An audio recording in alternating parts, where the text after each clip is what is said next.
¿Cómo somos? ¿Cuál es la mejor manera de estar seguros?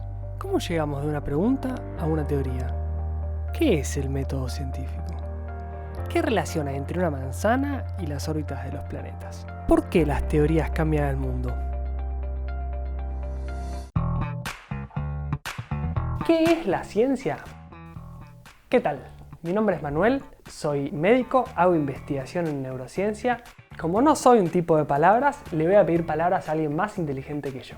La ciencia no se trata de crear un cuerpo de hechos conocidos. Es un método para hacer preguntas incómodas y someterlas a una verificación de la realidad, para así evitar la tendencia humana de creer cualquier cosa que nos hace sentir bien.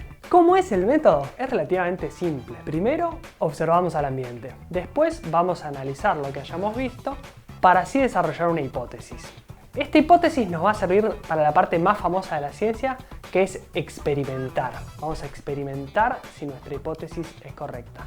Terminados nuestros experimentos, pueden pasar dos cosas: que hayan salido bien o que hayan salido mal. Es decir, que se hayan comportado como nosotros habíamos predicho o distinto a lo que habíamos predicho.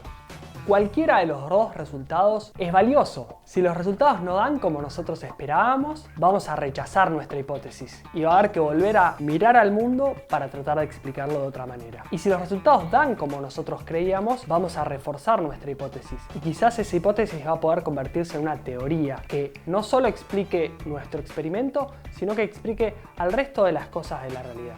Un ejemplo famoso, que probablemente no fue, del método científico siendo aplicado mucho antes de que exista la ciencia como la conocemos, es el de Newton y la manzana que le cayó en la cabeza y dijo de repente: ¡ah, sí!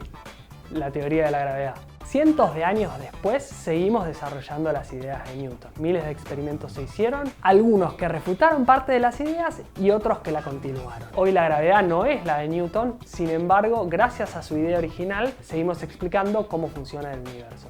Hay una frase que se usa mucho en ciencia que dice lo siguiente: la fuerza de una teoría va a estar dada por cuán testeables son sus predicciones, es decir, con base en ella, cuántos experimentos puede hacer para comprobarla o para refutarla, porque las verdades que no se pueden contradecir terminan siendo dogmas. En cambio, si una teoría puede equivocarse, desde el vamos, aceptamos que puede crecer, que puede enriquecerse con lo que vamos viendo. Entonces, cada observación, cada nueva hipótesis y cada nuevo experimento va a enriquecer a nuestra idea original. La gravedad de hoy en día no es la de Newton. Vino Einstein en el medio, hizo cosas muy locas, vino mucha gente a enriquecer la teoría de Newton. Sin embargo, su idea permanece en el tiempo. Gracias a Newton pudieron describir cómo funcionan las órbitas de los planetas, cómo funcionan las mareas y además nos convencimos a nosotros mismos de que podemos entender cómo funcionan las cosas. ¿Cómo es la vida de un científico hoy en día? Nos hacemos una pregunta, proponemos una hipótesis, hacemos experimentos para testear esa hipótesis, encontramos determinados resultados, los escribimos, los mandamos a una revista científica.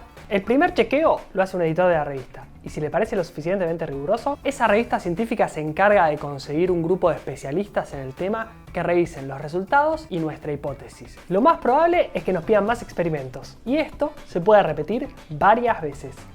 Si este grupo de pares científicos que revisan nuestro trabajo está de acuerdo con lo que pusimos, la revista va a publicar nuestros resultados. Y ahí va a estar disponible para toda la comunidad científica y para el público en general. Y con base en nuestro trabajo, otros científicos van a poder hacerse nuevas preguntas, generar nuevas hipótesis y eventualmente testearlas con nuevos experimentos. Y la rueda de la ciencia sigue girando.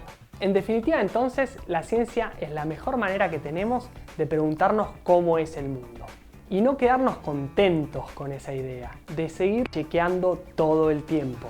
Si querés saber cuáles son los límites de la ciencia, si querés saber qué pasa cuando la ciencia se equivoca, si querés saber por qué a pesar de todo esto la ciencia es nuestra mejor opción, suscríbete a nuestro canal y seguinos en redes sociales. ¿Sabías que los científicos no nos pagan por publicar? En mi rubro al menos muchas veces nos cobran.